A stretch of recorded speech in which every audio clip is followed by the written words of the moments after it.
Bueno, muy buenas tardes para todos, para todas, también para nuestros asistentes online que ya se encuentran conectados. Para el día de hoy tenemos el gusto de darle la bienvenida a la doctora Isabel Whittingham, quien nos va a acompañar con el tema de la mesa redonda que nos reúne. La doctora Whittingham es abogada especialista en Derecho Constitucional, Derecho Tributario y Aduanero, es magíster en Derecho Procesal de la Universidad Libre de Colombia, posee amplia experiencia como docente universitaria en las especializaciones de Derecho Tributario, Auditoría Fiscal y maestrías con énfasis en tributación, y además como directora de trabajos de investigación para optar al título de magíster en Derecho Fiscal. La doctora Whittingham además ha sido autora y coautora de varias publicaciones, fundamentalmente en materia tributaria y de procedimiento contencioso tributario y constitucional. La doctora posee amplia experiencia en materia tributaria como funcionaria de la DIAN en distintos cargos y posteriormente como magistrada auxiliar y magistrada encargada de la sección cuarta del Consejo de Estado. Actualmente se encuentra en ejercicio de la profesión de manera independiente como consultora, asesora y litigante. De su trayectoria profesional queremos destacar que ha laborado en la Dirección de Impuestos y Aduanas Nacionales como liquidadora de la División de Recaudación, como ponente de División de Recursos Tributarios, como revisora auditora de ventas, como abogada de representación externa, como jefe de División de Recursos Tributarios, como jefe de División de Grandes Contribuyentes y como jefe de División de Representación Externa. Como podemos ver, estamos en las mejores manos, ¿sí? Esperamos les encante nuestra mesa redonda, que va a tener una duración de 2 horas, y bienvenidos nuevamente a la Escuela Tributaria Distrital. Bueno, buenas tardes para todos. En primer término, me encanta que el Instituto me haya dado la oportunidad de participar en este programa o proyecto académico que está organizado con funcionarios del distrito, y pues vengo acá con un tema concreto que es a solicitud, creo, de los intereses de los funcionarios. Entonces, nuestro tema de hoy son las causales de suspensión e interrupción de los procesos tributarios en las fases de fiscalización, liquidación, discusión, cobro y devolución. Pues todos sabemos que los términos procesales es una de las partes que debemos cuidar en el procedimiento administrativo tributario, pues la pretermisión de cualquiera de los términos procesales acarrea la nulidad de la actuación.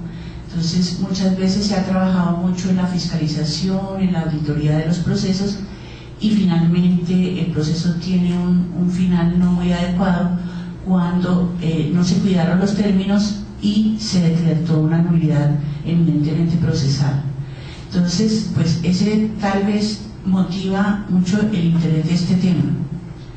Pero en concreto, además, se hace énfasis en la suspensión e interrupción de esos términos procesales, que muchas veces no tenemos muy en cuenta o nos equivocamos y incurrimos en una actuación extemporánea, o sea, por fuera de los términos.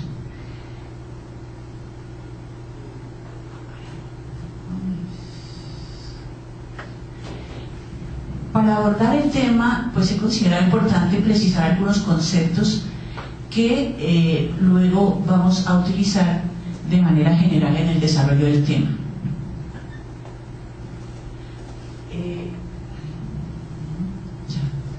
Conceptos. Tenemos el término. Cuando hablamos de término, hablando de términos procesales, entendemos es el momento de tiempo en el cual debe realizarse una actuación. O sea, el derecho procesal se realiza mediante distintas actuaciones y la ley prevé distintos términos para que cada actuación se profiera. Entonces, el concepto de término es este: un momento del tiempo en el cual, según la ley, debería realizarse una actuación. ¿Qué es el plazo? El plazo es el espacio de tiempo dentro del cual puede realizarse determinado acto o actividad procesal, pudiendo suceder su realización en cualquier tiempo de ese espacio. Como cuando nos dicen hacen un pliego de cargos y le da un término de un mes para contestarlo, él puede contestarlo dentro de ese plazo, ¿sí? O la administración tiene 6 meses para proferir determinado acto, quiere decir que dentro de esos 6 meses podría proferirlo al mes, a los 2 meses, a los 4 meses, dentro de ese plazo.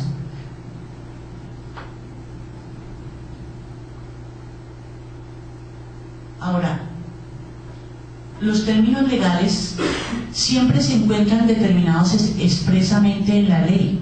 O sea, nosotros no podemos modificar los términos que hay en la ley. Si la ley dice que el plazo para responder un pliego de cargos es de 1 mes, pues yo no le puedo dar 20 días, porque necesito adelantar la actuación o por ninguna otra razón. Son términos expresados en la ley y que se deben respetar. Precisamente por eso, si se pretermiten esos términos, es que se genera una causal de nulidad.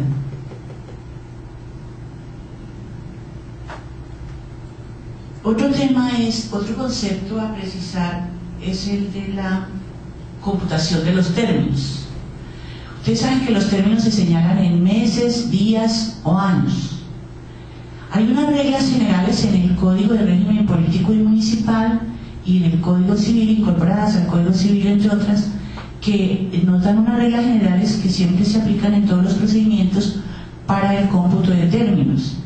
Y este cómputo de términos nos recuerda que los términos que se señalan en meses y años se computan según el calendario.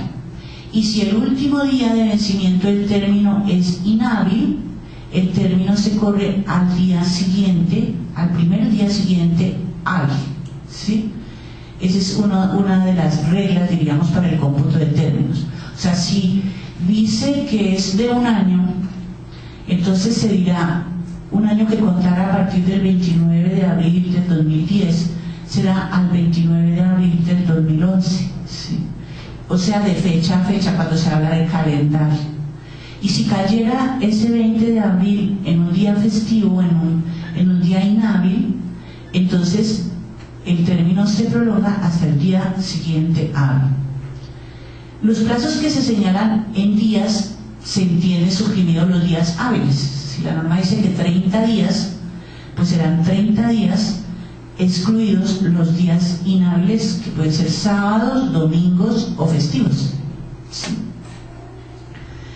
Otra regla que trae el Código de Régimen Político Municipal es que ustedes han visto que la norma se refiere, dice, está suspendido el término desde hasta, ¿sí? Utiliza la expresión desde hasta.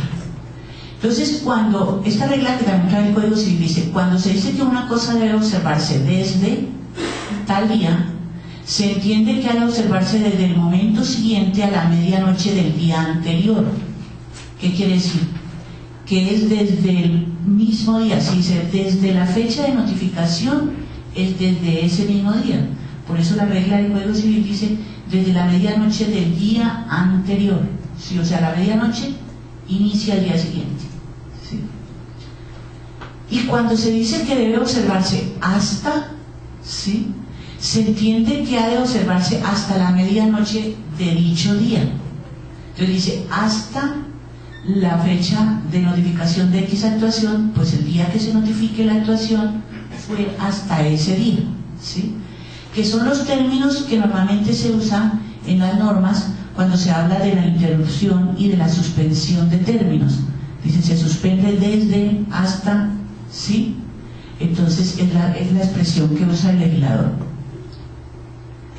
El otro concepto a precisar es la notificación. Ustedes saben que la notificación es el acto procesal mediante el cual se pone en conocimiento una actuación o acto administrativo al destinatario del mismo. ¿Mediante qué? Mediante los mecanismos legales que están previstos para realizar ese acto procesal de notificación. Tenemos en el régimen tributario del distrito y en el régimen tributario del Estatuto Tributario Nacional unas distintas formas de notificación que ustedes conocen, o sea, la notificación personal, por aviso, electrónica, pronto, etc. Entonces, Cada forma de notificación que está prevista para determinada actuación, esa es la que debe observarse al momento de notificar la actuación. ¿Qué importancia tiene la notificación en debida forma? Porque una notificación irregular o indebida impide que el acto administrativo produzca sus efectos legales. O sea, yo profiero una liquidación de revisión, pero no la he notificado. Los actos administrativos producen efectos jurídicos únicamente cuando se notifica. Entonces, aquí en nuestro tema de la interrupción y suspensión de términos, hay que tener en cuenta siempre que el acto administrativo que tiene la virtualidad en un momento dado de suspender un término debe estar debidamente notificado, porque si no está debidamente notificado no tiene efectos jurídicos. ¿Cuáles son sus efectos jurídicos en nuestro tema? Que no va a interrumpir los términos, no va a suspender los términos, porque uno de sus efectos, en este caso, es suspender los términos. Ahora, otro término, entonces, vamos a completar el concepto de suspensión de términos. Se habla de suspensión e interrupción de términos. Una cosa es la suspensión del término y otra distinta es la interrupción del término. Por eso queremos precisar el concepto. ¿Qué es lo que se entiende por la suspensión del término? El plazo se suspende cuando en determinado momento queda detenido por un lapso y luego prosigue. O sea, venía corriendo el término, se detiene en el tiempo y reinicia. En este caso no se computa el periodo de detención, o sea, se suspendió por un mes, pero sí el anterior a ella, ¿cierto?, el cual se suma al posterior para obtener el plazo. Decía que era 5 meses, venía corriendo el plazo de 5 meses, se suspendió por un mes, entonces durante ese mes que está suspendido, ese término no se computó, se computa el que venía más el que queda, para completar el plazo que según la norma debería proferirse determinada actuación, ¿sí? Esa es la suspensión. También puede darse la suspensión. Ahora, perdón, la suspensión es otra, diríamos, figura jurídica que no es caprichosa, debe estar expresamente consagrada en la ley. O sea, si no es hablando del procedimiento administrativo tributario. Hay otras clases de suspensión que puede decretar el juez en un proceso judicial que es bien distinta a la de un procedimiento administrativo. Pero hay una suspensión que sí se puede dar en materia administrativa y es cuando una autoridad competente así lo disponga porque se produce un acontecimiento especial. Por ejemplo, la Dirección de Impuestos Distritales está de trasteo. Entonces, por el trasteo hay que sacar un acto administrativo, normalmente una resolución, ¿sí?, un acuerdo, un decreto, y se dice que están suspendidos todos los términos mientras sucede el trasteo. Entonces, porque sucedió un acontecimiento especial. O podría suceder por un pájaro, como pasó en la rama, o podría suceder por cualquier otro acontecimiento, una catástrofe natural. Entonces, una autoridad competente, sí, para ello, en este caso podría ser el director, entonces decide, mediante un acto administrativo, que se suspenden todos los términos legales. Quiere decir que los que están corriendo, pues se quedan suspendidos bajo el concepto que ya anunciamos. Ahora veamos la interrupción. La interrupción, que es distinta de la suspensión, ¿cómo la entendemos? Un plazo se interrumpe cuando ocurre un hecho que tiene por efecto borrar la parte del plazo que ha corrido hasta ese momento, ¿sí? El plazo transcurrido no se computa. El plazo comienza a correr de nuevo y bueno, hasta acá, comienza a correr de nuevo. Igual como en la suspensión, tiene que ser por disposición legal. Aquí la diferencia, obvio, como ustedes ven, con la suspensión, es que un hecho, la ocurrencia de un hecho, hace que se pierda todo el plazo que ya había transcurrido, ¿sí? es como si no hubiese transcurrido ningún plazo. Y a partir de ahí se inició nuevamente el plazo que la norma estaba dando. No tengo en cuenta el plazo anterior, ¿sí? Ese es el concepto de interrupción. Bueno, precisados esos conceptos, entramos a desarrollar cómo opera la suspensión de términos o suspensión del proceso, que es equivalente en los distintos procesos que se manejan en la vía administrativa. En primer lugar, pues, para esto nos ubicamos en la normativa aplicable. Ustedes saben que una de las referencias es saber dónde se van a consultar las normas que consagran esta suspensión o interrupción de los procesos. Entonces, ustedes saben que el decreto 807 del 93 ha sido modificado por estos decretos con posterioridad, han introducido distintas modificaciones al decreto.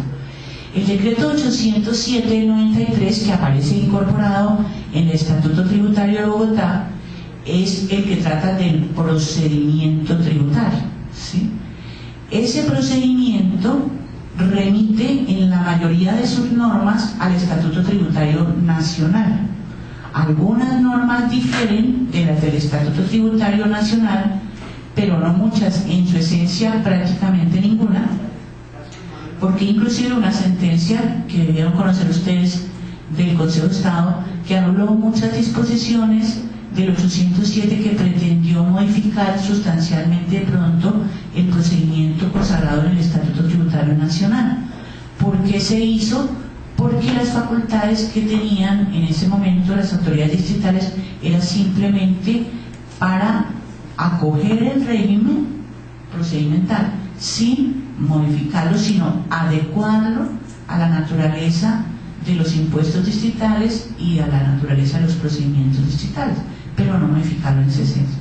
Entonces, está el 807 modificado por el 422 del 96, por el 401 del 99, por el 362 del 2002, y tenemos la revisión obligada al Estatuto Tributario Nacional en toda la parte del procedimiento, en las etapas de liquidación, fiscalización, discusión, cobro, devoluciones, en todas. Entonces, para el desarrollo del tema he dividido las etapas iniciales y he apartado la etapa de discusión, que al fin y al cabo se da en relación con todas las actuaciones anteriores. Entonces, ¿cuáles son las etapas de fiscalización? Separé la etapa de fiscalización y liquidación de la etapa de discusión. En desarrollo de las facultades de fiscalización, ¿qué es lo que hace la administración en esencia? ¿Cuáles son los procesos que realmente ustedes manejan? En primer lugar, verifica el cumplimiento de obligaciones formales, y si verifica el incumplimiento, si observa el incumplimiento, adelanta un proceso sancionatorio y profiere una resolución mediante la cual impone sanciones. El Estatuto Tributario, ustedes saben, está consagradas una serie de obligaciones formales cuyo incumplimiento acarrea las respectivas sanciones. Entonces, ese es uno de sus programas de fiscalización, es verificar el cumplimiento de obligaciones formales como declarar, informar, etc. En otra parte de la fiscalización que hace la administración, verifica la realidad y exactitud de la información contenida en las liquidaciones privadas que presentan los contribuyentes y las modifica si encuentra inexactitudes, inconsistencias, etc. Las modifica mediante liquidaciones oficiales, básicamente de corrección aritmética y de revisión. O sea, la corrección aritmética y la revisión están destinadas a verificar en las liquidaciones privadas, establecer si están debidamente diligenciadas, sin errores, si corresponden a la realidad económica del contribuyente, etc. Y adelanta este tipo de procesos. Y en el último término, determina el monto de la obligación tributaria sustancial, esto es el pago del impuesto mediante liquidación provisional del impuesto o mediante liquidación de aforo. O sea, aquí en este caso se parte del hecho de que los contribuyentes sí declaran. Es que le voy a revisar su declaración a ver cómo está. En el último evento es para aquellos que no declaran, omisos, o sea, que no declaran.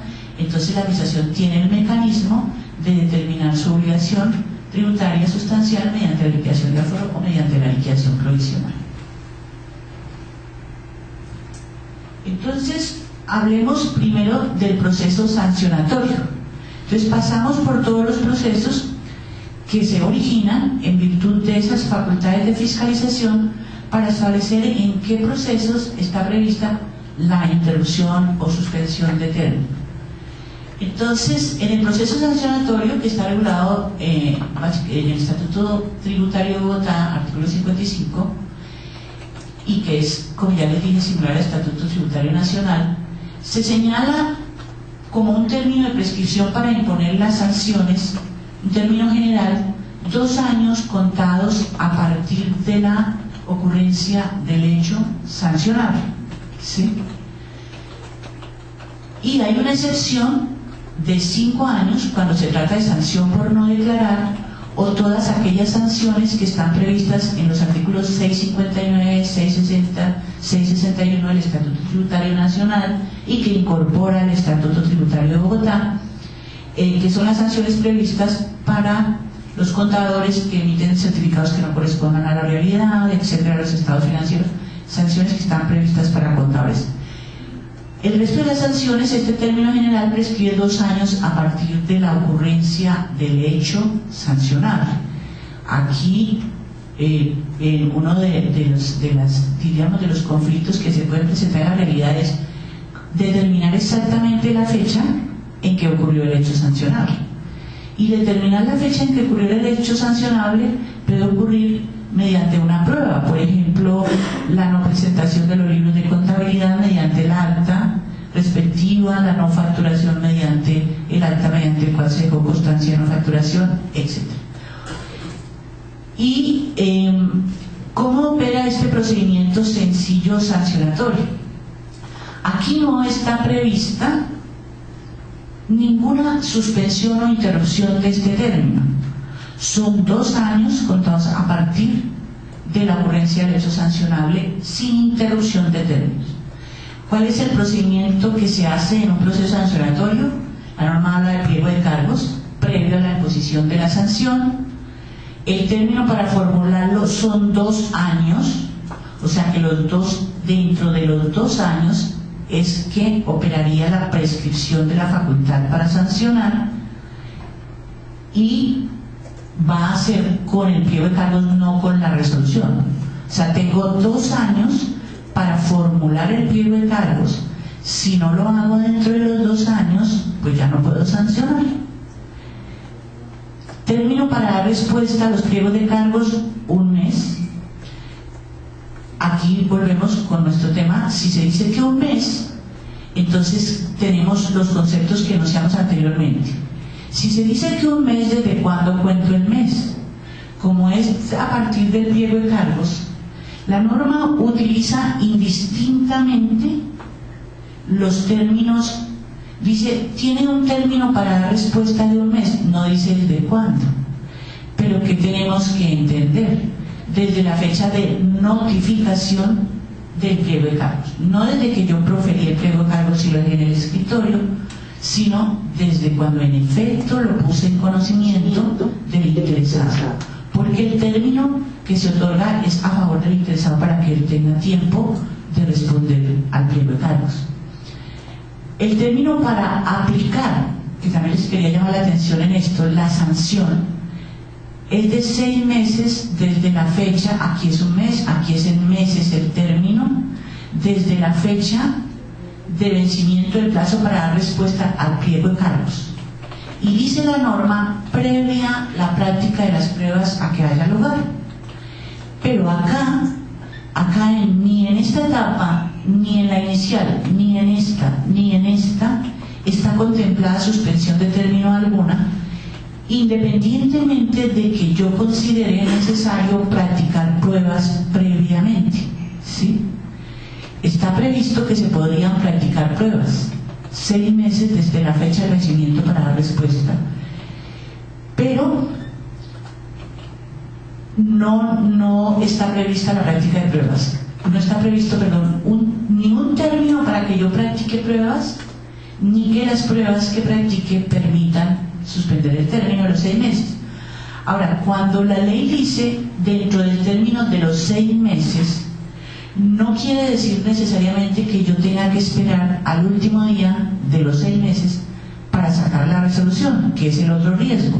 Cuando la administración actúa de manera tardía y notifica con 3 días de anticipación y se le presentó cualquier inconveniente para realizar la notificación, puede pasarse el término. La notificación le puede quedar por fuera del término y ya no surtió los efectos legales dentro del término previsto para la actuación. Y también quería llamarle la atención, y por eso lo pongo entre comillas, es que la ley usa el término para aplicar. Puede utilizar el término aplicar, proferir, etc. Pero el término que utilice el legislador no modifica el hecho que nosotros tenemos que tener claro, el término para notificar. O sea, aquí en lugar de aplicar debería decir, el término para notificar la sanción es de 6 meses. Entonces, independientemente que la norma utilice el término aplicar, si me dice aplicar, diría, pues es que yo profiera o elabore la sanción. No, en todos los casos debemos, aunque el legislador utilice otro término, como con lo que le digo aquí, utiliza el término aplicar, notificar la sanción. Bueno,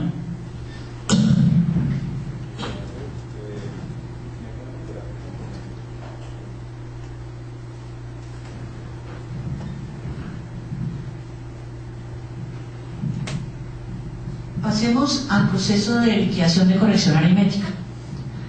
Revisemos el proceso de liquidación de corrección aritmética. ¿Para qué está prevista la corrección aritmética, este proceso? Para 2 puntos esenciales. Uno, para corregir errores estrictamente aritméticos en que pueda incurrir el contribuyente al momento de diligenciar su liquidación privada.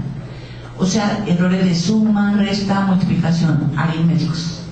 Y el otro evento en que está prevista la corrección aritmética es cuando el contribuyente debería liquidarse en su privada una sanción y no se la liquidó, o la liquidó pero de manera errada. Entonces la administración, mediante liquidación de corrección aritmética, liquida la sanción que el contribuyente dejó de liquidarse, por ejemplo, las que él tiene obligación de liquidarse en su privada, que básicamente son la de extemporaneidad y la de corrección. Entonces la incrementa y de hecho ustedes saben que pone una sanción adicional. Entonces, aquí el término previsto para la expedición, o el término para proferir, dice la norma, la liquidación de corrección es dentro, la norma dice dentro, fíjense que utiliza distintos términos, dentro de los 2 años siguientes a la fecha de presentación de la respectiva declaración. No interesa acá si es extemporánea, oportuna, porque en la liquidación de corrección aritmética el legislador lo dispuso así. O sea, simplemente el término se cuenta a partir de la fecha de presentación de la declaración. No, este es un proceso muy breve, no está prevista ninguna otra actuación. No está previsto que haya suspensión de término alguna. La liquidación, la jurisprudencia ha sido reiterada al Consejo de Estado en que debe proferirse un requerimiento ordinario previo para poner en conocimiento del interesado o del afectado con la actuación la situación del posible error, para si es corregirlo o es que la administración está haciendo una interpretación errada. Por ejemplo, ocurre en la tarifa del ICA, entonces le aplicó el 8 y la administración piensa que es el 11, porque ya estamos frente a un error de fondo. No fue una equivocación aritmética, fue algo de fondo que él está convencido que la tarifa es el 8 y no el 11. Entonces, en ese caso, también deben de saber ustedes, no se utiliza el procedimiento de corrección aritmética, sino el proceso de liquidación de revisión, porque es una cuestión de fondo. Si yo requiero al contribuyente y él me da una respuesta en ese sentido, entonces la administración caerá en cuenta que no procede de la liquidación de corrección aritmética, sino una liquidación de revisión, porque vamos a modificar una cuestión de fondo de la liquidación privada. Entonces, pero de producirse ese requerimiento ordinario, tampoco está prevista ninguna suspensión. O sea, simplemente es un término único de los 2 años siguientes. Como en el caso anterior, cuando la ley dice entre los 2 años siguientes, yo no tengo que esperar a que venzan los 2 años, puedo proferirla al año, a los 6 meses, etc. Entonces, pasemos a la liquidación de revisión. La liquidación de revisión, que está regulada en los artículos 702 a 714 del Estatuto Tributario Nacional. Antes de hablar de ella, quiero hacer esta precisión. Es que una de las prácticas, la práctica de estas 2 pruebas, de la inspección contable y de la inspección tributaria, tienen la virtualidad de suspender los términos. Entonces, quiero precisar los 2 conceptos. Como estas inciden en la suspensión de términos, tenemos que la inspección contable es un medio de prueba distinto a la inspección tributaria. Entonces, la inspección contable está regulada en el 782 del Estatuto Tributario Nacional, que incorpora el Estatuto de Bogotá, y se define como la inspección física a los libros de contabilidad, o sea, la verificación física a los libros y comprobantes de contabilidad, previa a la notificación de un auto que decreta la inspección contable, y se inicia con la investigación respectiva, se notifica, tiene una forma de notificación. La norma dice, el reglamento es el que dice que si se notifica por correo, se deben conceder 8 días para que el contribuyente presente sus libros, y si se notifica personalmente, se pueden conceder 5 días para que el contribuyente presente sus libros. Entonces, tiene su regulación especial en el 782, que se levantará un acta, que el acta será firmada por las personas que intervinieron en la práctica de la diligencia. Dice la norma que si alguna de las partes se niega a firmar el acta, se dejará constancia y eso no hará nula la diligencia. Exige la intervención de un contador público, o sea, tiene todas esas formalidades. Es un medio de prueba específico, la inspección contable. Y está la inspección tributaria, que está regulada por el artículo 779 del Estatuto, como un medio de prueba en virtud del cual la administración puede verificar, mediante la práctica de otras pruebas, la veracidad o la realidad de ciertos hechos que le interesan a determinado proceso. Entonces, la administración igualmente, la inspección tributaria la decreta mediante un auto, notifica el auto e inicia la diligencia, pero no implica el desplazamiento necesario de los funcionarios al establecimiento del contribuyente, porque está diseñada para recaudar distintos medios de prueba y abrir como una especie de investigación contra el contribuyente a ver qué ocurre, ¿sí? Entonces, ¿por qué esta aclaración? Este concepto de definir, diferenciar más bien inspección contable de inspección tributaria aparece con la expedición de la ley 223 de 1995, porque anteriormente era indistinto hablar de inspección contable tributaria. Entonces se entendía siempre la inspección tributaria como la inspección contable, o sea, no existía el concepto de inspección contable e inspección tributaria como 2 medios de prueba. Pero cuando sale la reforma contenida en la ley 223 del 95, lo que pasa es que al legislador se le olvida modificar las normas pertinentes que debería haber modificado para adecuarlas a estos 2 nuevos conceptos. Entonces, cuando revisamos el procedimiento, vemos cómo se usa indistintamente inspección contable e inspección tributaria. Pero son 2 medios de prueba totalmente distintos, con su regulación propia y con finalidades distintas. Eso para ver cómo opera la suspensión en este proceso, porque tiene bastante incidencia. Entonces, el proceso de revisión supone normalmente una investigación previa de la administración, ¿sí? La administración inicia su investigación y puede recaudar primero una serie de pruebas y hacer una serie de verificaciones para ver si hay mérito para proferir un requerimiento especial. O sea, la primera actuación ya que produce la administración en desarrollo de un proceso de revisión es el requerimiento especial. La administración puede adelantar la investigación, pero resulta que recauda pruebas, hace verificaciones y no encuentra mérito para proferir un requerimiento especial que ustedes saben que está destinado ya a modificar sustancialmente los contribuyentes en su liquidación privada. O sea, por eso es un proceso de revisión, es una revisión de fondo a cada uno de los conceptos declarados, de los valores declarados, que va a terminar en una modificación a la liquidación privada.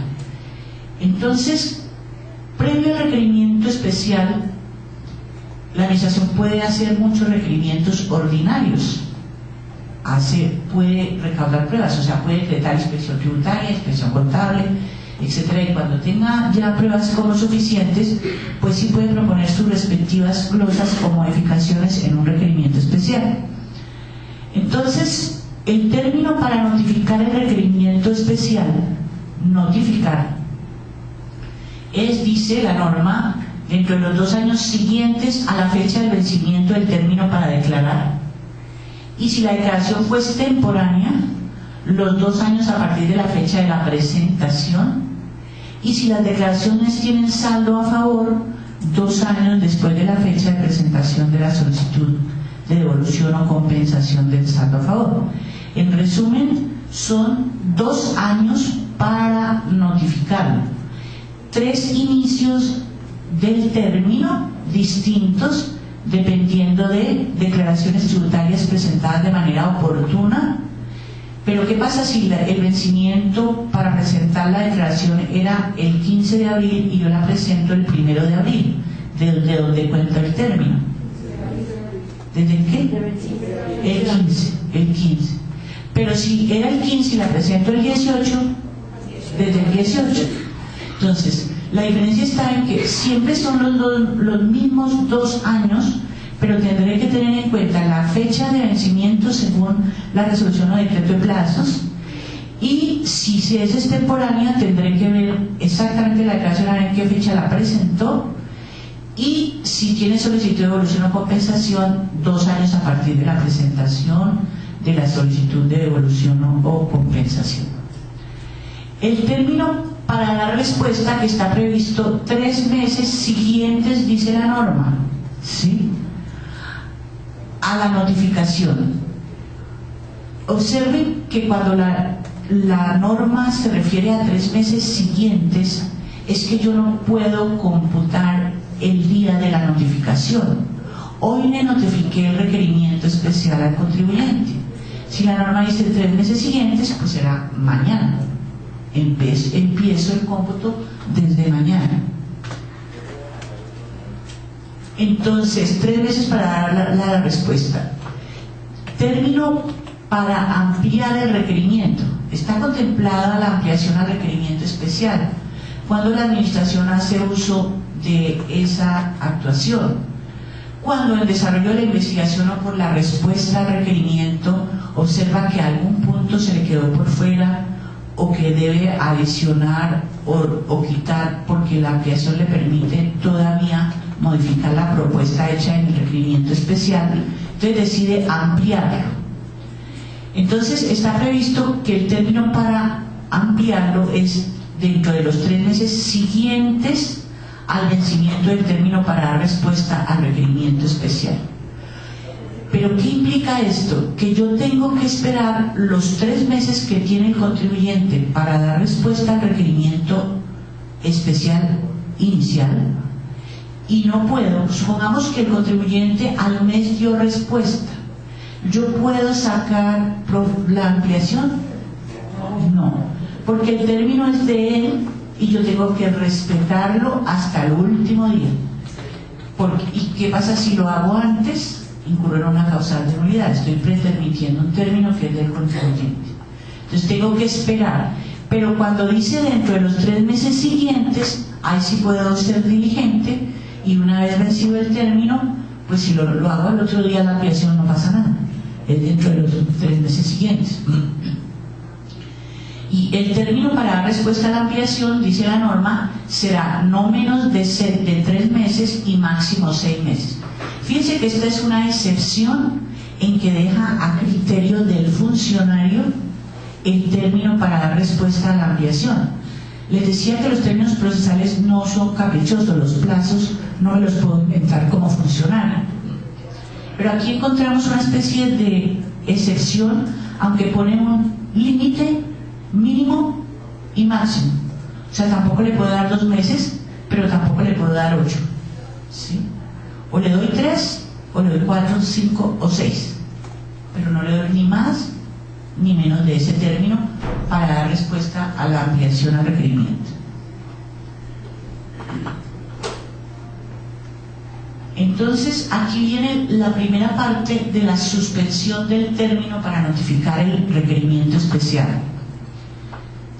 Dice la norma que el término para notificar el requerimiento especial se suspende, y ya sabemos qué implica la suspensión, por 3 meses a partir de la notificación del auto que decrete inspección tributaria cuando se decreta de oficio.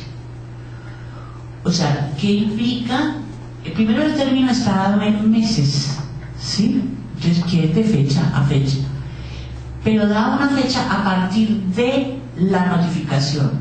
Como dice de, aunque no utiliza la palabra desde, que dijimos inicialmente, se entiende y se interpreta que es desde el mismo día en que notifiqué efectivamente y bien notificado el auto que decretó la inspección tributaria. Si esta se decreta de oficio, es decir, si la administración es la que decide decretar una inspección tributaria. Y luego dice, por el término que dure la inspección tributaria cuando se decreta solicitud del contribuyente. Aquí viene la primera inconsistencia y por eso la aclaración inicial. Ustedes no creo que en su experiencia de fiscalización y liquidación hayan observado que un contribuyente pide una inspección tributaria, pide una inspección contable. Entonces ahí es donde les digo que la norma, como no, el legislador no ajustó las otras disposiciones y no han hecho una reforma integral del procedimiento tributario, seguimos con el mismo error de técnica, ¿sí? O sea, es mal concebida la norma, porque aquí debería decir inspección contable y aquí debería decir inspección tributaria. Después de que haya un requerimiento especial, la administración no necesitaría propiamente una inspección tributaria. De pronto puede haber la necesidad de decretar una inspección contable, pero la norma está así. ¿Qué es lo que pasa? Y ustedes lo hacen también, es que para que opere la suspensión, entonces tengo que decretar una inspección tributaria y dentro de la inspección tributaria decretar una inspección contable. Como la inspección tributaria está diseñada para decretar todos los medios de prueba, entonces dentro de la inspección tributaria decreto una inspección contable para poder suspender el término desde la notificación del auto que decreta la inspección tributaria. ¿Qué pasa acá? ¿Qué debemos tener en cuenta? Y por eso les puse acá esta observación. Por el término que dure, fíjense que aquí no habla de la notificación. Entonces, ¿qué pasa si el contribuyente eventualmente solicitara una inspección tributaria? La suspensión opera durante el tiempo que dure, entonces yo no puedo tener en cuenta la fecha del auto en que decreté la inspección, sino por el tiempo que dure. ¿Cómo lo voy a establecer? Con base en el acta de inspección tributaria. Y debo dejar constancia clara de la fecha de inicio y la fecha de terminación dentro del acta, porque sólo así voy a respaldar la suspensión de términos, porque es durante el tiempo que dure, o sea, que se realice efectivamente, que dure, dice la norma. Entonces, aquí no voy a contar a partir del auto que la decretó, sino de la fecha que aparece en la respectiva acta. Y otro evento, entonces, cuando también se suspende el término para notificar el requerimiento especial durante el mes siguiente a la notificación del emplazamiento para corregir, que está previsto en el artículo 685, que ustedes también utilizan en su procedimiento. Cuando la administración, dice la norma, cuando la administración tenga indicios de inexactitud en la liquidación privada, podrá emplazar para corregir y otorgará el término de un mes, o para que corrija, o pues si no desea corregir, dará respuesta y dirá por qué razón no considera que debe corregir. ¿Sí? Entonces, durante ese tiempo, como dice, aquí sí es clara la norma, dice, durante el mes siguiente a la notificación del emplazamiento. ¿Sí? Ahí sí utiliza el término correcto, o sea, concreto más bien. Entonces, pasemos a la liquidación de revisión. Eso es la suspensión del término para notificar el requerimiento especial. Aquí también está prevista una suspensión. ¿Qué término tengo yo para notificar la liquidación de revisión? Una vez obtenía la respuesta del contribuyente, o si hubo ampliación, obtenía la respuesta de la ampliación.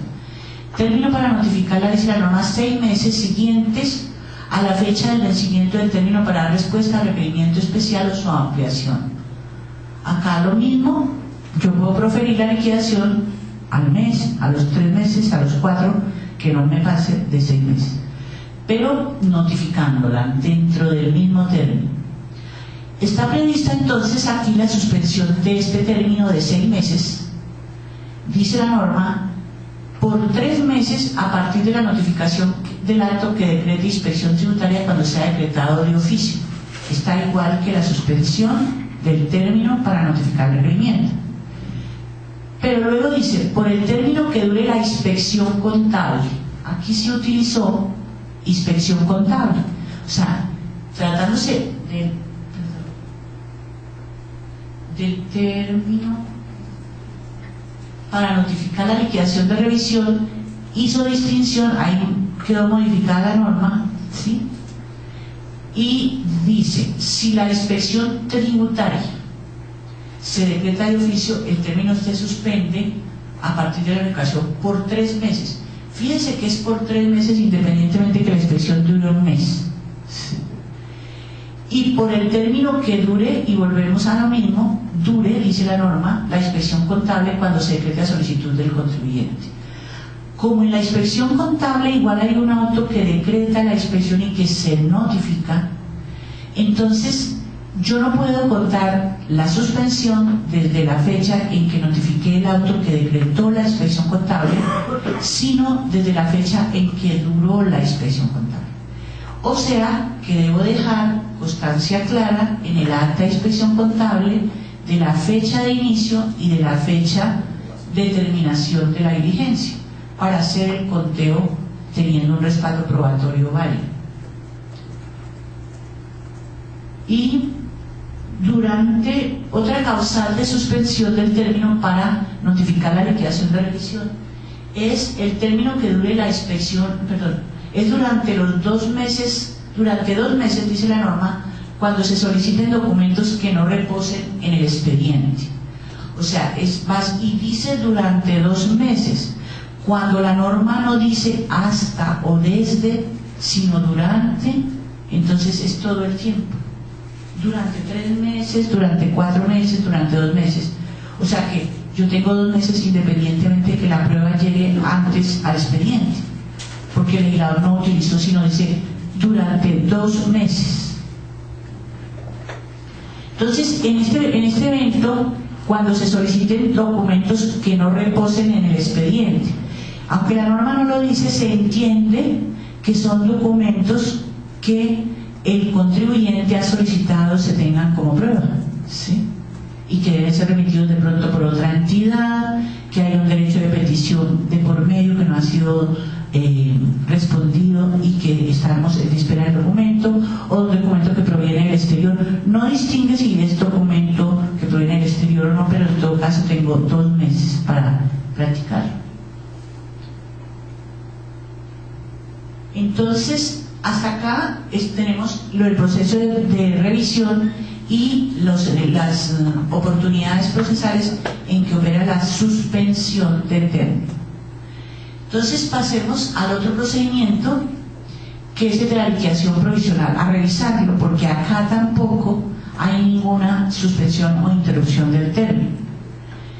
Está previsto en el proceso ya para determinación de la obligación sustancial de pagar impuestos de aquel contribuyente que no ha declarado. Se utiliza para quienes omitan la declaración cuando están obligados a hacerlo. En impuestos distritales está para el impuesto predial, vehículos, impuesto de industria y comercio del régimen explicado, dice la norma. No para todos los impuestos, ¿sí? ¿Y qué dice la norma? Esta liquidación es provisional del impuesto. La norma habla de un procedimiento breve donde con la información que se tiene de la declaración anterior es posible calcularle el impuesto al contribuyente que declaró en el año 2012 y en el 2013 ya no ha declarado, estando obligado a hacerlo, y permite hacer una liquidación oficial determinando simplemente el impuesto que debe pagar. Esa liquidación en todo caso es oficial. ¿Y qué pasa? Que es sin perjuicio de que el contribuyente o declare o que haya posteriormente una liquidación de aforo, podría haber. Pero resulta que si dentro de los 2 años prevé la norma solo este término, dice, queda firme esta liquidación provisional si dentro de los 2 años siguientes no se ha proferido emplazamiento para declarar. O sea, la administración puede utilizar este mecanismo es porque quiere presionar el pago rápido del tributo. Pero si el contribuyente sigue en su condición de omiso, la administración debe utilizar el procedimiento que tiene regular para los omisos, que es imponerle sanción por no declarar, ¿sí? Previo emplazamiento para declarar, etc. Entonces, queda firme, entonces excluiría el procedimiento sancionatorio por no declarar, porque esa sería ya la declaración, quedó firme, ese es el impuesto. Además, porque contra esta liquidación provisional está previsto que procede el recurso de reconsideración, y porque también está previsto que presta mérito ejecutivo para el cobro coactivo si no se presenta recurso, o sea, queda firme. Sacan la liquidación provisional, se la notifican al contribuyente y el contribuyente no interpone ningún recurso, quedó en firme, se va para cobranzas y presta mérito ejecutivo. Ahora hablemos de la liquidación de aforo. También la liquidación de aforo está prevista para determinar la obligación sustancial, también es para aquellos renuentes que definitivamente no declararon. Previa a la expedición de la liquidación de aforo se debe agotar el proceso sancionatorio. El proceso sancionatorio previo a la liquidación de aforo empieza por el emplazamiento para declarar. Vimos la norma que hablaba de la prescripción de las sanciones y resaltamos que tratándose de la sanción por no declarar eran 5 años.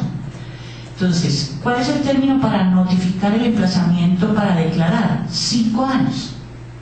Porque no hay término, sino es el límite de prescripción de cualquier obligación tributaria. Porque el artículo que habla de la prescripción se refiere a 2 años, recuerdan, para proferir el pliego de cargos, o sea, en otro tipo de sanciones. En esta no, porque en esta lo que opera es un emplazamiento para declarar. Término para responderlo 1 mes.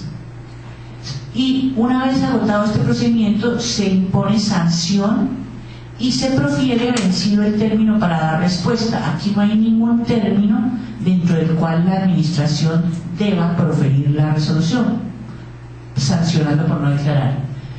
Agotado este procedimiento, independientemente de que el contribuyente interponga recurso tras la resolución sanción, la administración puede entrar a proferir liquidación de aforo.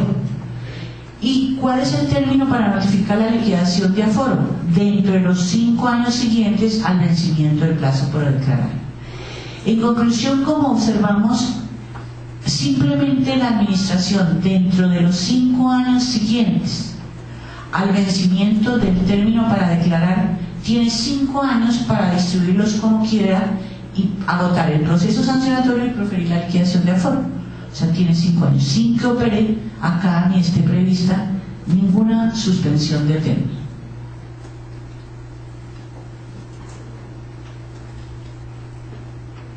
Entonces, Pasamos ahora sí a la etapa de discusión que va a afectar, diríamos, y que es inherente a los procesos que hemos enunciado.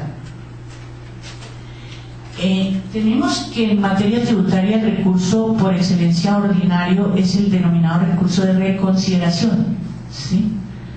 El recurso de reconsideración procede contra, dice la ley, liquidaciones oficiales, las que hemos visto, resoluciones que imponen sanción y resoluciones que ordenen el reintegro de sumas devueltas. Aunque aquí no lo enuncia la norma, y lo dejamos para mencionarlo, en el proceso de evolución igual también procede allí el recurso de reconsideración, pero estamos hablando de la parte inicial. ¿Cuál es el término para interponer el recurso de reconsideración? Dentro de los 2 meses siguientes a la notificación del acto recurrido.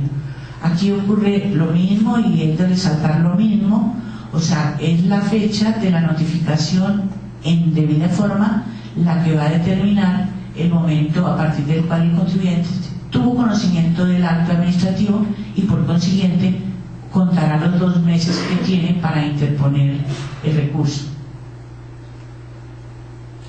Está previsto también, pero por excepción, el recurso de reposición, o sea, el general es el recurso de reconsideración. Y por excepción, aquí cité algunas normas, está previsto el recurso de reposición. Debemos de hacer distinción entre el uno y el otro porque eventualmente no estamos, diríamos, dentro del procedimiento general hablando del término que tiene la administración para resolver los recursos. Entonces aquí enunciamos algunos artículos donde está previsto el recurso de reposición y en algunos casos varía inclusive el término que tiene la administración para resolverlo.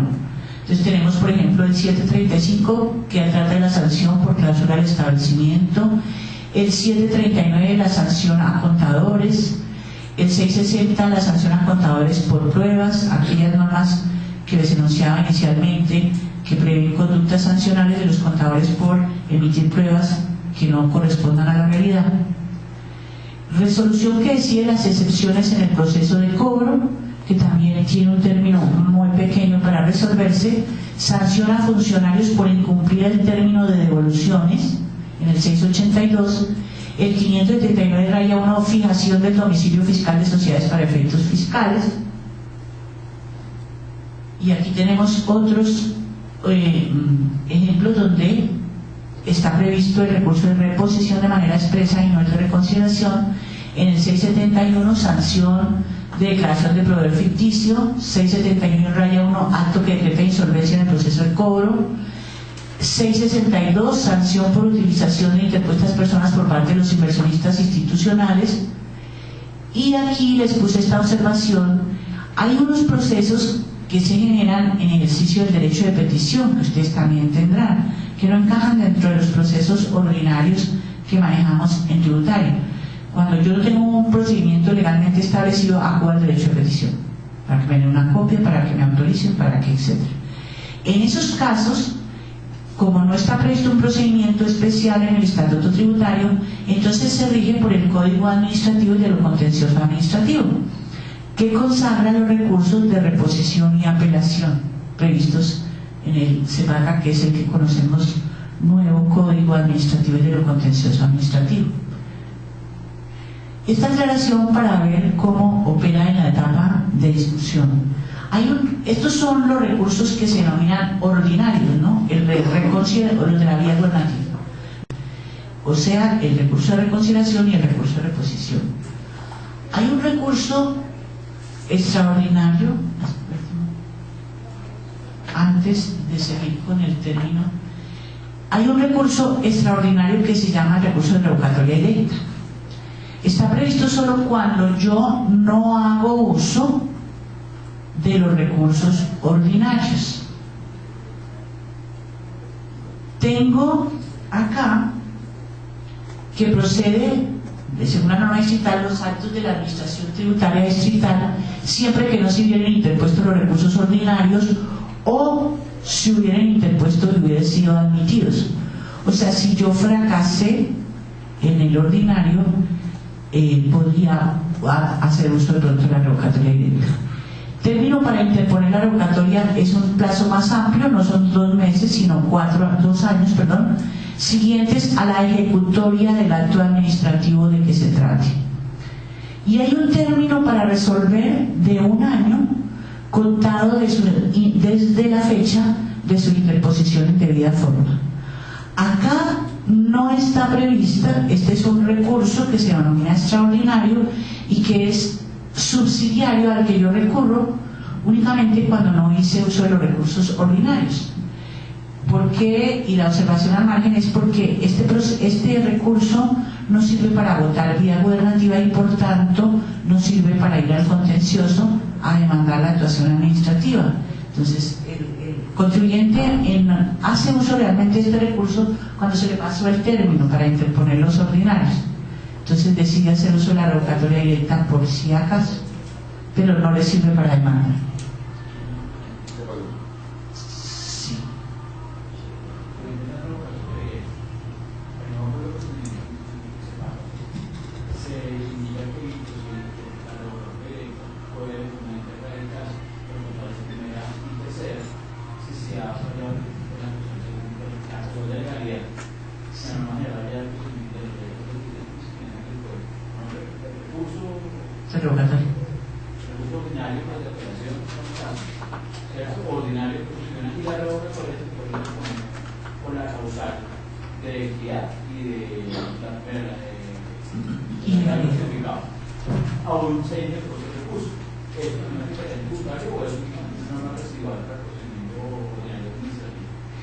Sí, no, yo pienso que es únicamente residual para el procedimiento administrativo, pero no para el tributario, porque tenemos una norma especial.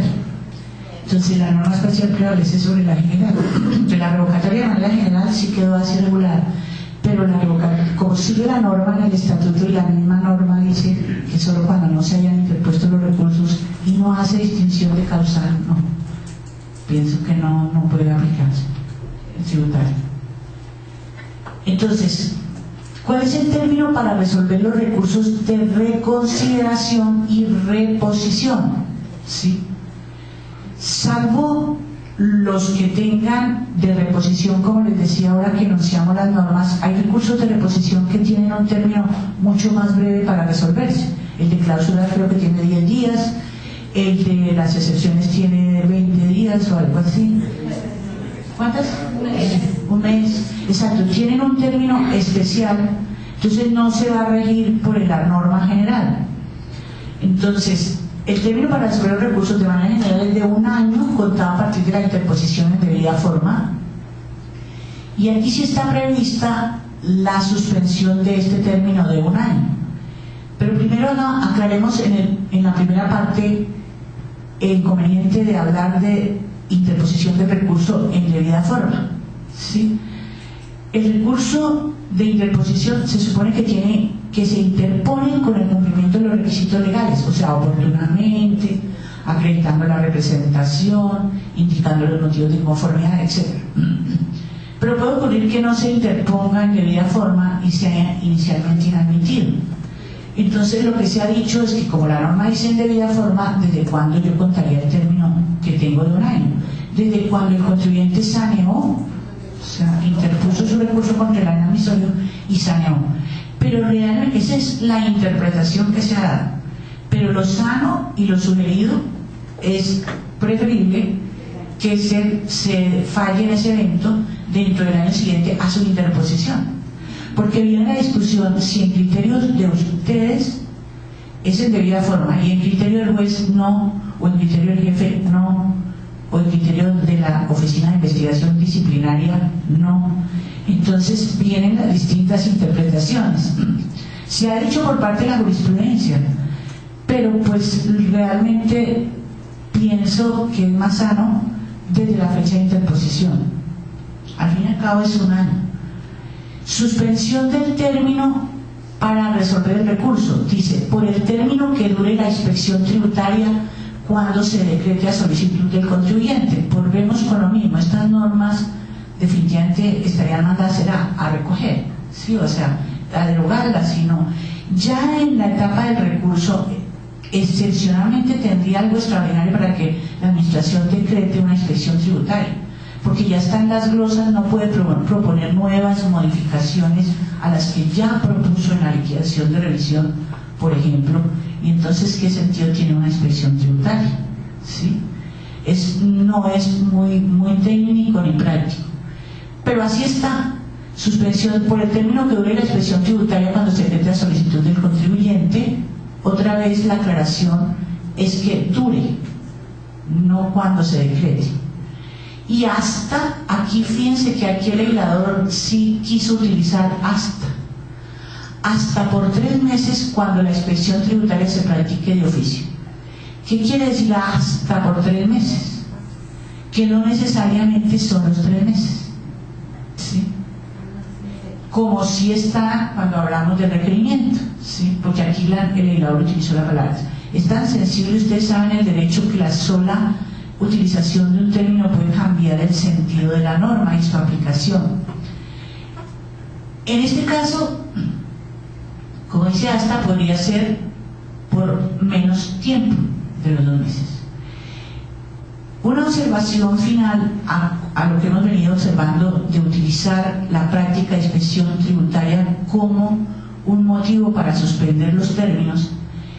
Debemos aclarar, y ustedes seguramente ya tendrán conocimiento, que la jurisprudencia del Consejo de Estado ha sido reiterativa en el sentido de indicar que no por el solo hecho que se notifique el acto de inspección tributaria se considera suspendido el término, porque la administración en algunos casos ha abusado de esa figura y como se le hizo tarde, suspende el término, pero no practica ninguna diligencia. Entonces, ha dicho el Consejo de Estado que si en desarrollo de la diligencia no se recauda pruebas, y hay prueba, valga la redundancia, de que en efecto se adelantó alguna diligencia tendiente y se obtuvieron pruebas adicionales que incidieron en la decisión. Son 2 elementos, no cualquier prueba, ¿sí?, que fueron vitales para la decisión, sí se suspende el término. De lo contrario, no se suspende, ¿sí? Entonces no es una figura que está ahí y de la que se puede hacer utilización sin pensarlo muy bien, si no es necesaria y no se va a recargar ninguna prueba. Anteriormente había una norma en el artículo 104 de la 807 del 93 que decía que también se suspendía por la práctica de otras pruebas, ¿sí?, hasta por 90 días. Algunos conocieron esa norma. Esa norma fue demandada por la suscrita y fue declarada nula por el Consejo de Estado, primero por el tribunal y apeló el distrito, y después fue confirmada la nulidad por parte del Consejo de Estado. ¿Por qué se consideraba, en mi concepto y en el de muchos, ¿no?, nula?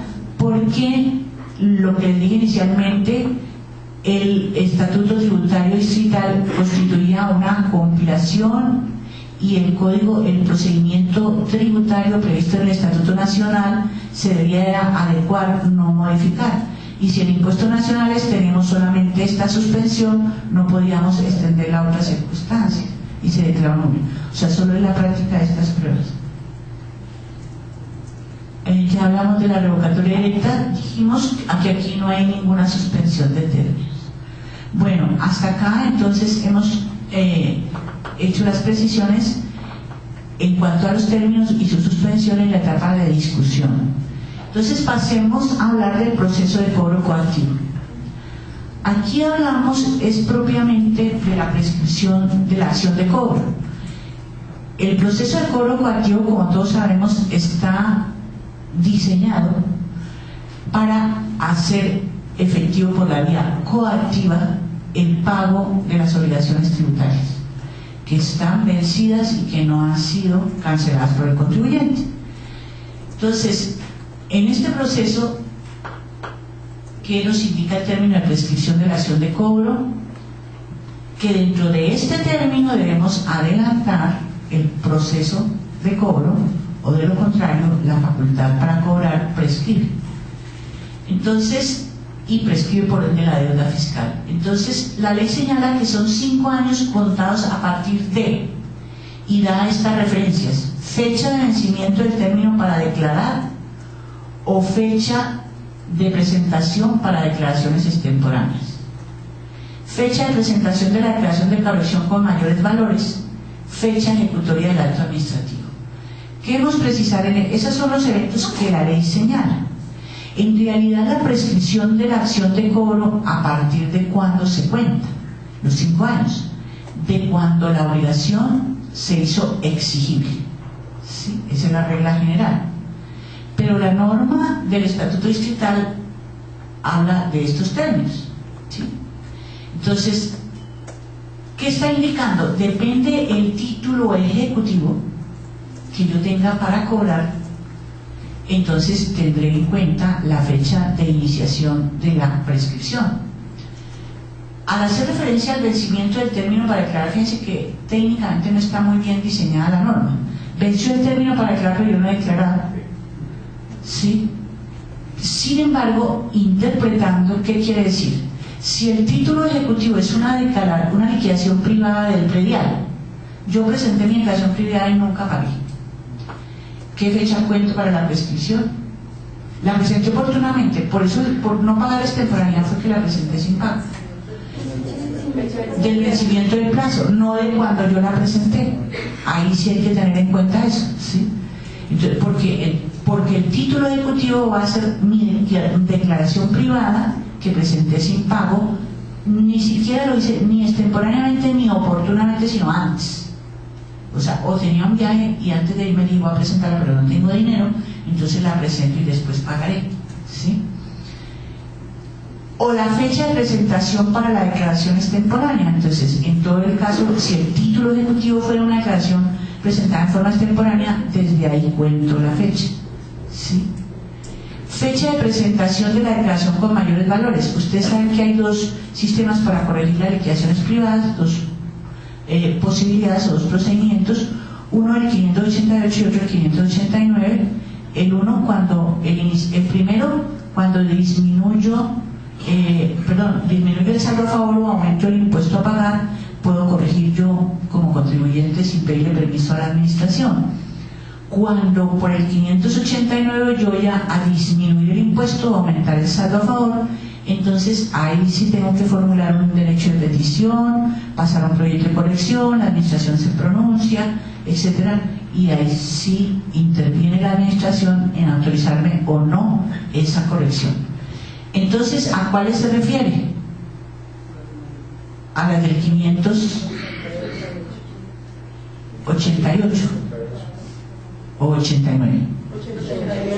88, porque voy a aumentar el valor. Fecha de ejecutoria del acto administrativo, ¿qué implica? Pues es cuando el título ejecutivo es un acto administrativo, como una liquidación de revisión, una resolución sanción. Y fecha de ejecutoria, recordemos, que es cuando han vencido los términos que el contribuyente tiene en ese caso para interponer el recurso y no lo hizo, ¿sí? Entonces quedó ejecutoriada y en firme el acto administrativo. Aquí en la acción de cobro, en el proceso de cobro pagativo, sí tenemos las 2 figuras, tanto la interrupción como la suspensión, ¿sí? En el proceso de cobro. En la interrupción del término de prescripción, interrupción, no suspensión. Dice la norma, se interrumpe el término de prescripción por la notificación del mandamiento de pago. Es expreso, o sea que la notificación entendida, la notificación hecha en debida forma, ¿sí? Que se interrumpe, o sea que si yo notifiqué el mandamiento de pago cuando habían transcurrido 2 años, en la fecha de notificación vuelvo a empezar a contar 5 años más, ¿sí? Porque interrumpí la prescripción. Por el otorgamiento de la facilidad de pago.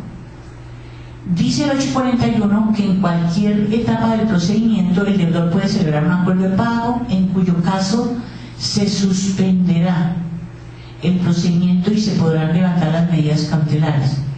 Entonces, aquí en este caso hay una, diríamos, contradicción de la norma.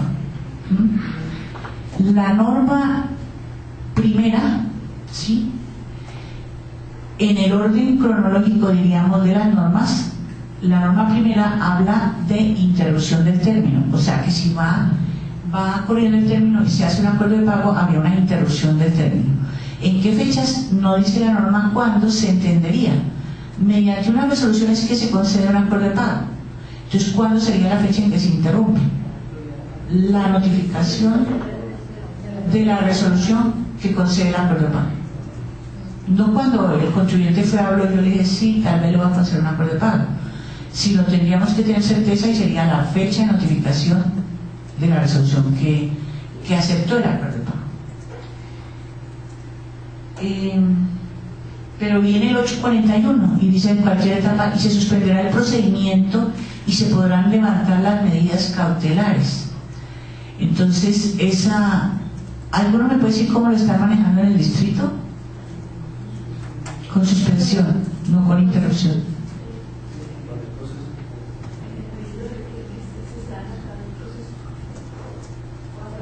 Coactivos. Se suspende. Bueno, pues si se ha notificado el mandamiento de pago, no hay ningún problema, porque si ya se notificó el mandamiento de pago, entonces se suspende el procedimiento y todavía hay tiempo, si no se cumple el acuerdo de pago, de revocar el acuerdo de pago y continuar el procedimiento. Admisión de la solicitud. Otra causal para interrupción, dice la norma, es la admisión de solicitud de concordato y la declaratoria oficial de liquidación forzosa administrativa. Como la administración se hace parte en estos procesos, acá tampoco dice simplemente la admisión de la solicitud de concordato, pero hay otra norma que dispone que la autoridad respectiva debe avisar a la administración sobre la admisión del concordato. Entonces ustedes tienen ahí la información. La declaratoria oficial de liquidación forzosa administrativa también tiene participación la autoridad tributaria en este tipo de procesos para establecer cuál sería la fecha de interrupción.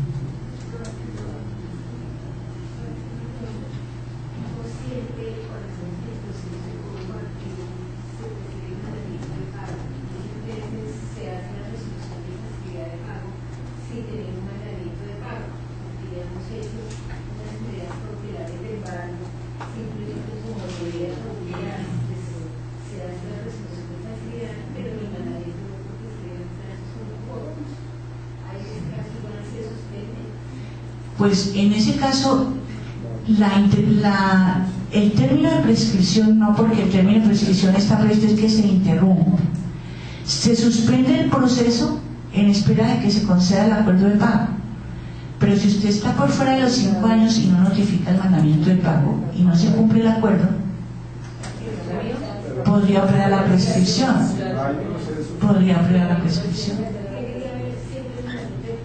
Pues es lo ideal, porque lo que pasa es que en la práctica no necesariamente lo que ustedes hacen una etapa persuasiva y una coactiva. Y normalmente los acuerdos los hacen en la etapa persuasiva. ¿Sí? ¿O no? En cualquier momento del proceso.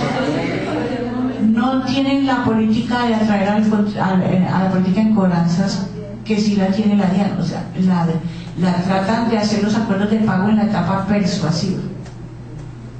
Esa opción de pondría en tratar. Al compromiso de pago con María, ¿verdad? Pero no cumple, entonces uno inmediatamente procede a embargar, con muchos casos procede a hacer mandamiento de pago. Siempre se agota la etapa de cobro persuasivo, que es como la más directa y la más, podría ser la más efectiva. Y en caso ya que tiene realmente el cumplimiento del pago de los bienes, se obra ya como la parte pero en muchos casos se le da la resolución del pago, se tiene sobre la etapa de cobro persuasivo. Lo que pasa es que acá tenemos, o sea, en realidad tenemos como una especie de seguro, porque cuando la norma habla de interrupción, o sea, señala como causal de interrupción el otorgamiento de facilidad de pago, ¿sí? Y el 841 dice que en cualquier etapa del procedimiento el deudor puede ser, en cuyo caso se suspenderá. Entonces entendemos que se suspende cuando ya, o sea, cuando estoy dentro del término de los 5 años, sí, y puedo haber notificado el mandamiento de pago, ¿sí? Entonces, por eso es que parece un poco contradictoria la norma, ¿sí? Pero como una cosa es la suspensión y otra cosa es la interrupción, dos figuras distintas. Queda poco tiempo, voy a avanzar rapidito para alcanzar. Estamos en la etapa de un remate. Hicimos ya múltiples, nos piden facilidad de pago. Como que no fue la suspensión. Cuando yo llegué a mi cumplimiento, me quedan solamente los dos. Sí. Ya no remate, ya una facilidad. Es que el remate está prevista en la suspensión.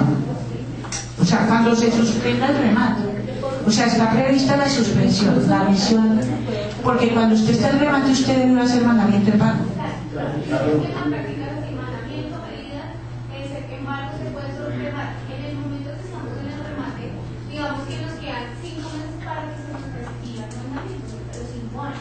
Llega el contribuyente el día del remate y nos solicita facilidad.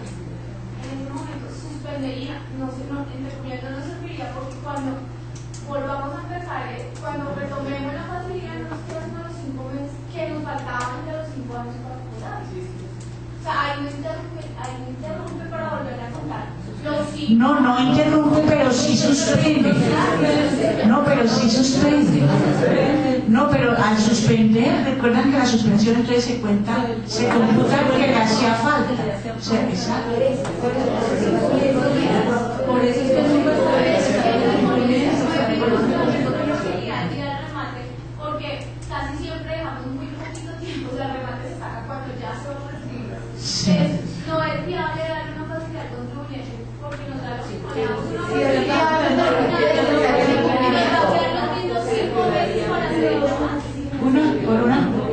No, yo solamente quiero hacer una acotación. En propiedad nosotros hicimos varias facilidades de pago el día del remate y nos quedaba de pronto un mes o 2 meses, pero digamos esa es la facilidad de pago porque está suspendiendo el término y es una forma también de presionar al contribuyente que nos cantaría una suma de dinero que no tenemos certeza si las vamos a recordar.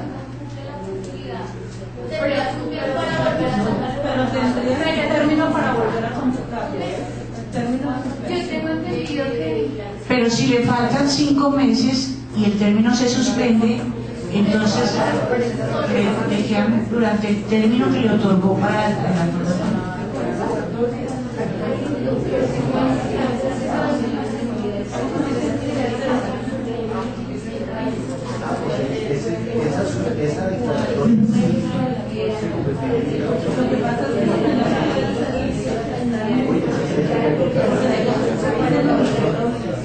No, lo que pasa es que el término por el cual se concede el acuerdo de pago, pues hay un límite, pero ustedes actúan a criterio de ustedes. O sea, que pueden ser, desde el tiempo lo deciden ustedes, depende de las condiciones del contribuyente. Entonces, si ustedes ven que están muy encima, pues no le van a conceder mucho tiempo. Sí, o sea, le puedo conceder una facilidad de pago, pero por... Es que es facultativa y también da un término pues que la administración dentro de su discrecionalidad puede manejar. Exacto. De eso se trata. Sí, entonces pues ahí es donde ustedes son los que deben mirar qué tanto término le pueden dar para la facilidad de pago, para ver si cumple o no. Pero si el abogado sabe, el cliente sabe que en el término de los 5 meses pudo solicitar la prescripción. Pues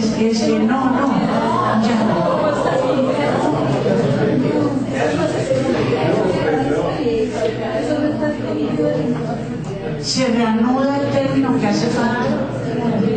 Sí. Lo que pasa es que ahí no se puede decretar el incumplimiento porque si nosotros no deberíamos decretar el incumplimiento. ¿Por qué? Pues porque el tiempo ahí sí, como dice la compañera, se acortaría.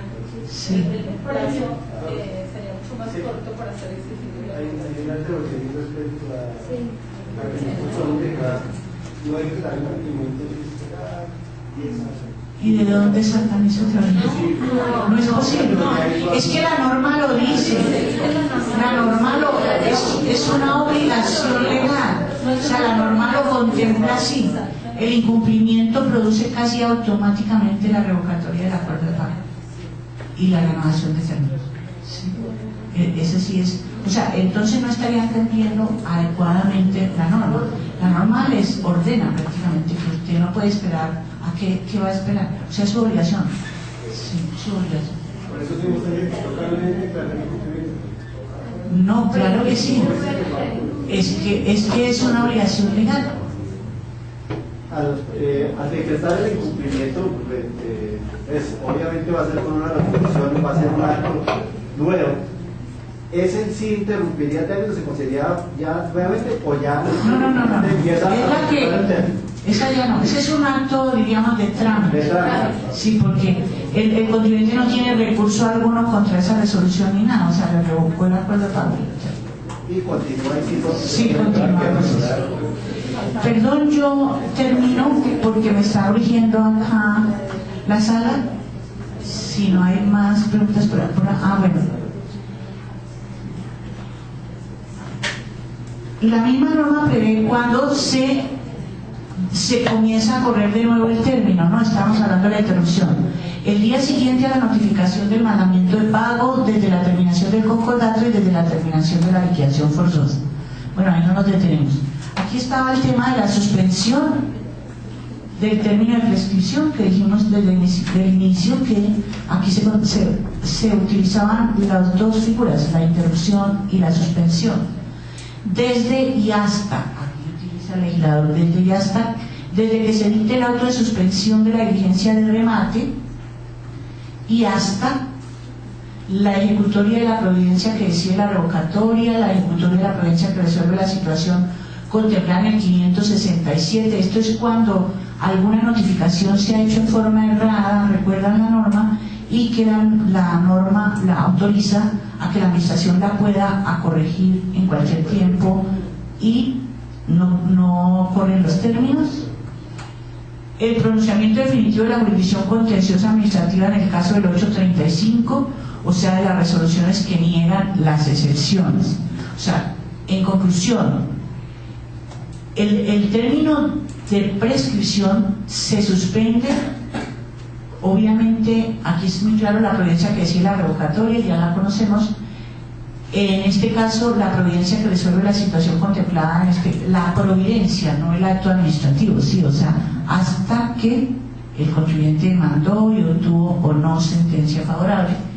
Y en el caso de las excepciones que están previstas para interponer contra el mandamiento de pago, recuerdan que ante el contencioso solo son demandables las sanciones que resuelven las excepciones. Entonces, durante ese tiempo se suspende la acción de cobro. Bueno, terminamos con el proceso de evoluciones. Aquí no tenemos mayor cosa que es menos extenso, digamos, el tema. El término para solicitar la devolución está previsto en 2 años, lo saben ustedes. El término para devolverla son 30 días, el término está en días desde la fecha de solicitud presentada en debida forma. Y el término para resolver las solicitudes formuladas dentro de los 2 meses siguientes a la presentación o su corrección, 1 mes adicional. O sea, cuando yo inmediatamente que presento la declaración, entonces pronto hago la solicitud de devolución, entonces la administración tiene 1 mes, 30 días, ¿cierto? El término general es 30 días en días, el término adicional de 1 mes es en meses, 1 mes, 30 días. Ustedes saben que la consecuencia de no observar este término es prácticamente disciplinaria. O sea, para el funcionario que no lo cumple, pero no es que pierda competencia para devolver ni nada, todavía tienen que proferir el acto, ni hay silencio positivo, nada. Pero hay una suspensión de término hasta, y aquí tenemos que tener en cuenta que es hasta 90 días para adelantar la investigación, y terminada la investigación se procede a la devolución.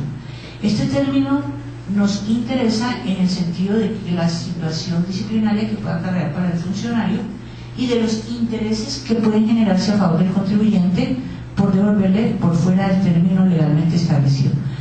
Como dice hasta, durante el tiempo que dure la inspección, la recomendación es cómo se inicia una investigación en su administración mediante un auto de apertura de investigación. ¿Lo utilizan ustedes? ¿Cierto? Entonces, desde la notificación o desde la expedición, porque ese no se notifica, del auto de apertura de investigación podríamos contar ese término. Porque no hay una actuación concreta en la investigación. Ustedes pueden hacer simplemente una visita de verificación, pueden hacer un cruce con un tercero, no necesariamente una inspección contable. Entonces, como la norma dice 90 días hasta para adelantar la investigación, debe haber alguna actuación concreta a partir de la cual yo pueda contar los 90 días. Bueno, muchas gracias. Creo que finalizamos y cubrimos el tema. Gracias.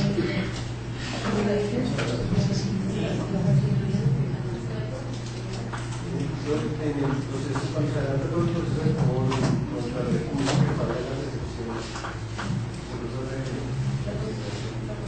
posiciones, la persona tenía una idea que si es necesario llevar todos los recursos, digamos, cuando el demanda ese recurso hasta el remate, y en ese momento es que se suspende.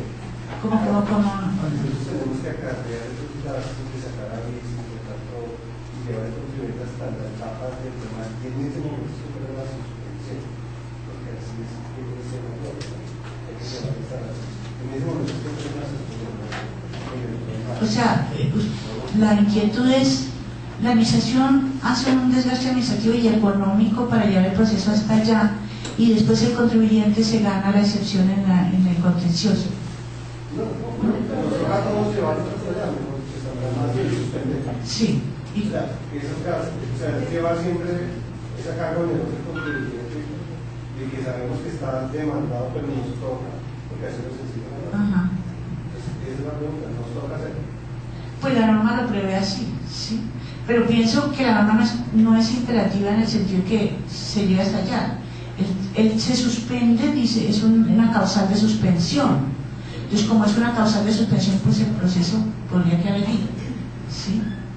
Lo que pasa es que la norma está concebida como por seguridad de la administración de asegurar el crédito fiscal, ¿sí? O sea, de impedir que de pronto no se pueda hacer efectivo, ¿sí? Es decir, que eventualmente podría quedarse una autosuspensión sin necesidad de llegar a la diligencia de remate hasta que se decida en forma definitiva la demanda que interpuso el contribuyente frente al recurso de reposición. Exacto, porque es que la norma está previendo que el término de suspensión se suspende hasta que se profiera la providencia que decide sobre las excepciones que han sido objeto de demanda, o sea, las resoluciones. En ese evento, pues, porque hay una norma que respalda y permite que no avance el término, ¿sí? Entonces, con base en esa norma, me parece que sí podría ser. Sí, porque es que la norma, si revisamos hacia atrás,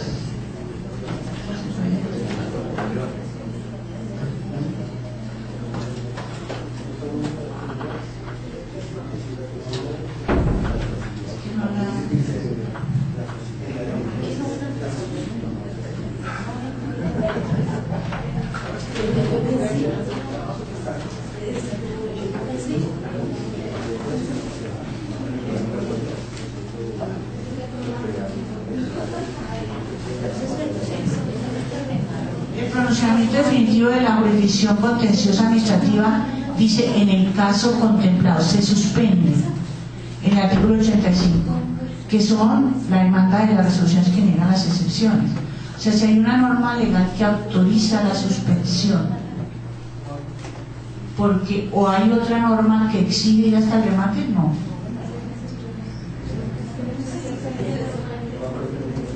La podríamos consultar acá si ustedes la tienen más a la mano.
que se dicte el auto de suspensión de la diligencia y de verdad.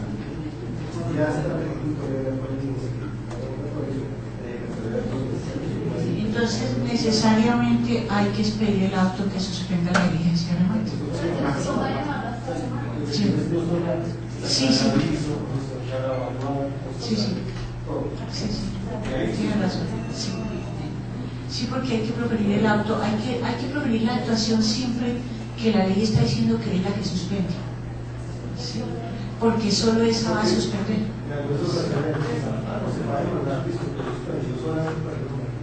No. Ajá. Tiene razón. Que suspende la diligencia. O sea, no se hace efectivo el remate. Sí, sí tiene razón. Una pregunta sobre un caso que a veces uno se encuentra cuando tiene una cartera, ve un expediente y entonces uno descubre que ahí o está en el sistema y sí tiene facilidad de pago. Cuando uno mira, esa facilidad de pago se concedió hace 6 años. La persona incumplió, pero nunca le decretaron incumplimiento. ¿Qué pasa ahí en ese caso? Porque ya ha pasado la facilidad, pues debió haberse decretado, pero por alguna razón no se decretó el incumplimiento y ya han pasado. Está vigente, por ahí tuve la oportunidad de ver una providencia precisamente del Consejo de Estado, sí.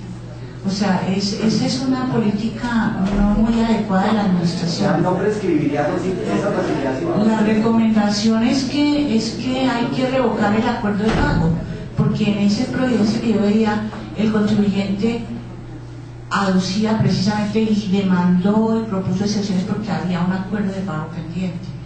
El acuerdo de pago es un acto administrativo, ¿sí? Y entonces concede como un derecho al contribuyente, una especie de derecho que le está otorgando la ley, le dice un acuerdo de pago. Usted no me ha dicho nada. Creo que en este caso pues se resolvió porque él demostró que las cuentas estaban mal hechas por parte de la administración y él canceló todo el acuerdo de pago. Y luego la administración le notificó mandamiento de pago, propuso excepciones, se fue para el contencioso y allá es donde vino el problema. Y sí conozco el problema del distrito porque he visto varios casos. O sea, ustedes no están revocando los acuerdos de pago cuando se produce el incumplimiento, que es muy fácil porque es otro acto administrativo que se debe proferir y que está respaldado en la norma. O sea, no entiendo por qué lo dejan abierto el acuerdo de pago y siguen adelante con el proceso y van a tener problemas. No, es por allá. Ya se quedó, por X o Y motivo se quedó por ahí.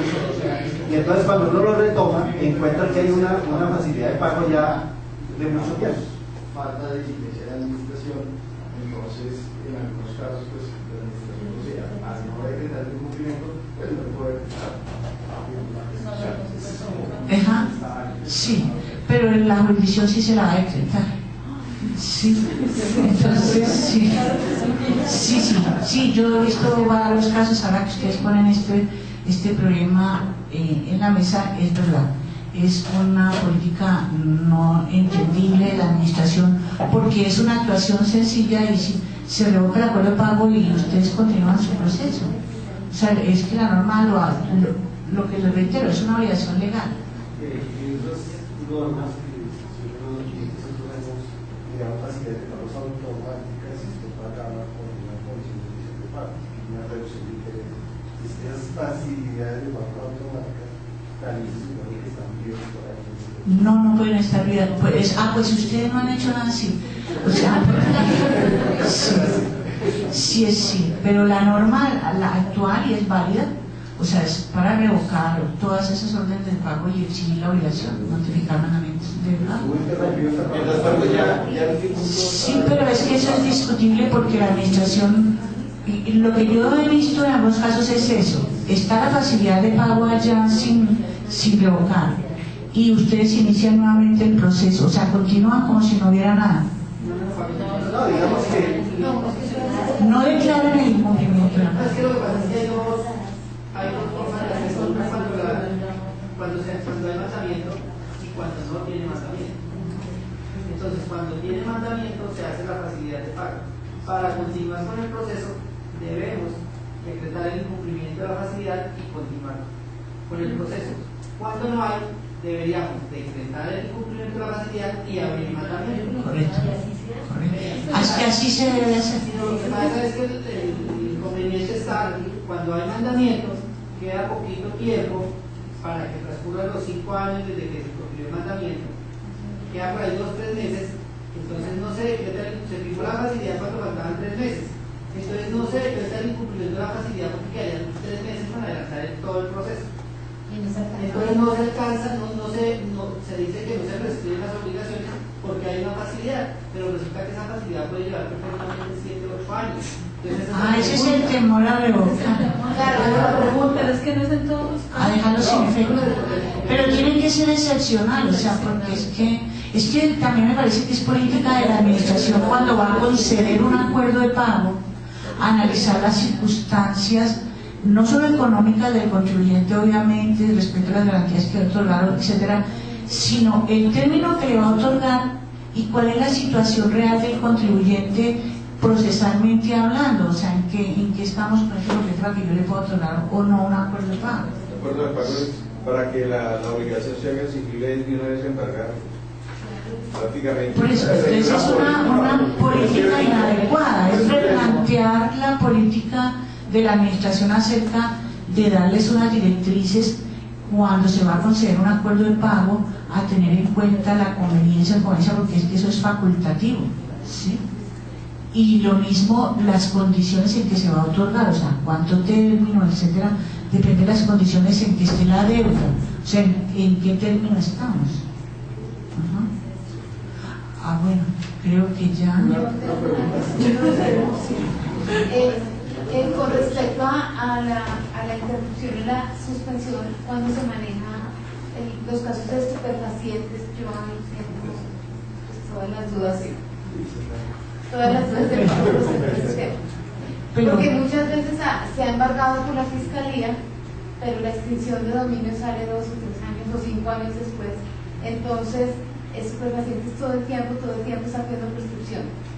Entonces ahí no sé cómo. O sea, pero a ver, más clarito, o sea, hay un proceso penal pendiente y ustedes están allí cobrando una deuda fiscal o cómo. Sí, ¿Es estamos eso? cobrando una deuda a la persona que es propietaria, a la que le están haciendo el proceso de extinción de dominio.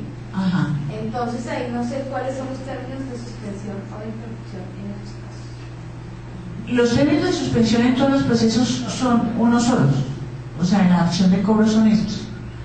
No está previsto un término de suspensión para este tipo de procesos, ¿sí? No está previsto. No conozco al detalle la ley de extinción de dominio, salvo que hubiera algo allí. Pero en principio, no, o sea, ¿cómo los están manejando con base en qué? No está establecido por él. En el estatuto no está establecido. No. O no tienen los procedimientos, digamos. No tiene un procedimiento distinto al general. No. Entonces, la circunstancia de que tenga extinción de dominio, de que no cabría, salvo que la ley, que por eso pues, no afirmo, si esa ley por A veces tiene alguna disposición que permita decir que las obligaciones se suspenden, como por ejemplo cuando salió la de los secuestrados, ¿sí? Entonces que se suspenden las obligaciones fiscales, que no corren intereses, y salieron ciertas normas que nos tocaban con el tema tributario, pero no creo, en lo que sé, que haya una norma especial allí. Si no la hay, no hay nada, o sea, los términos son exactamente lo mismo para todos los procesos de cobro. Una inquietud, cuando la administración profiere un auto pues, para realizar una inspección tributaria, pero la inspección no se lleva a cabo, ¿cierto? En el tiempo se puede dar nuevamente que saquen ese auto. La administración decretó una inspección tributaria mediante un auto. Sí, pero no se realizó. Nunca la realizó. Y luego decreta otra inspección tributaria y ahora sí la voy a realizar. Sí. Pues si yo, a ver, como la inspección tributaria simplemente es una prueba, si yo le voy a dar algún efecto a ese auto que decreta la inspección, como es el efecto de suspender los términos, yo tuve que haberla realizado. Y si no, no opera la suspensión. No opera la suspensión. Si no le voy a dar ningún efecto y es simplemente porque hay, perdón la palabra, negligencia de la administración, de que decreta y hay un desorden y se me olvidó que ya había decretado, ni soporto ninguna actuación en esa inspección tributaria que intenté hacer, que luego decidí hacer y al fin hice, pues si no tiene ninguna incidencia, no hay problema. O sea, porque la administración, eso es el desarrollo de su facultad de fiscalización y ella podría hacer 2, 3 inspecciones tributarias durante un procedimiento si quiere, ¿sí? Pero esperemos si le quiero dar un efecto especial dentro del procedimiento, ¿no? ¿Ya? ¿No hay más preguntas? Bueno, muchas gracias. Puede pasar a degustar de refrigerio acá en la misma parte de siempre.